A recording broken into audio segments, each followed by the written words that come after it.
अनंत T दे refresh हमी। आज मला अनेक आमिषे चौकशीच्या धमक्या येत आहेत, पण अशा धमक्यांना भीक घालणार नाही असा इशारा आमदार वैभव नाईक यांनी दिलाय।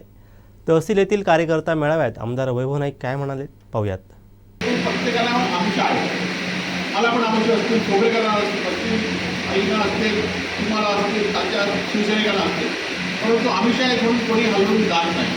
ते जातात, त्यांना सवय असते की एकमेकांना नाही करायचं, परंतु ह्या आमिषाला सुद्धा छत्रपतीच्या वेळी सुद्धा अनेक आमिष छत्रपतीला सुद्धा होते, पण छत्रपती कधी आमिषाला जन्मले नाही आणि त्याच छत्रपतीच्या आपण मावळे आहोत।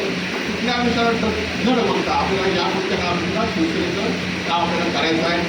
आपण आज खासदार साहेबांच्या माध्यमातून अनेक कामं आपण बघित असतात। BSNLच्या गावावर प्रत्येक गावामध्ये BSNL पोहोचण्याचं काम खासदार साहेबांनी केलं। आज आपण 2-3 सब स्टेशन या MSCBची केली आहेत, अनेक MSCBची आपण विद्युतीकरणाचं कामं या ठिकाणी केली आहेत, अजूनही आपण या ठिकाणी करतो।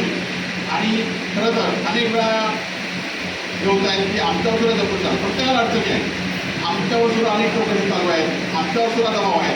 आम्हाला पण राज्यातल्या जबाबदार प्रतिनिधी अनेकदा सांगितले की तुम्ही आमच्या ज्या याच्यात तुमच्यावर चौकशी टाकू, तुमच्यावर केसेस घालू, तुम्हाला निवडणुकीमध्ये घेऊ, परंतु अशा संदर्भात भीक न घालता आम्ही शिवसेनेचं काम चालू ठेवलं आहे। जनतेने जो विश्वासाने आम्हाला दिला आहे, जनतेने खरं तर गद्दारी केलेल्याला जनता माफ करत नाही, ही 2-2 वेळा या ठिकाणी दिली आहे। आणि त्यामुळे हे गद्दारच या निवडणुकीमध्ये कोण असतील तर त्यांना पण निवडणुकीमध्ये जनता माफ करणार नाही। जनता जे प्रामाणिक माणूस आहेत त्यांच्या पाठीशी जनता या ठिकाणी।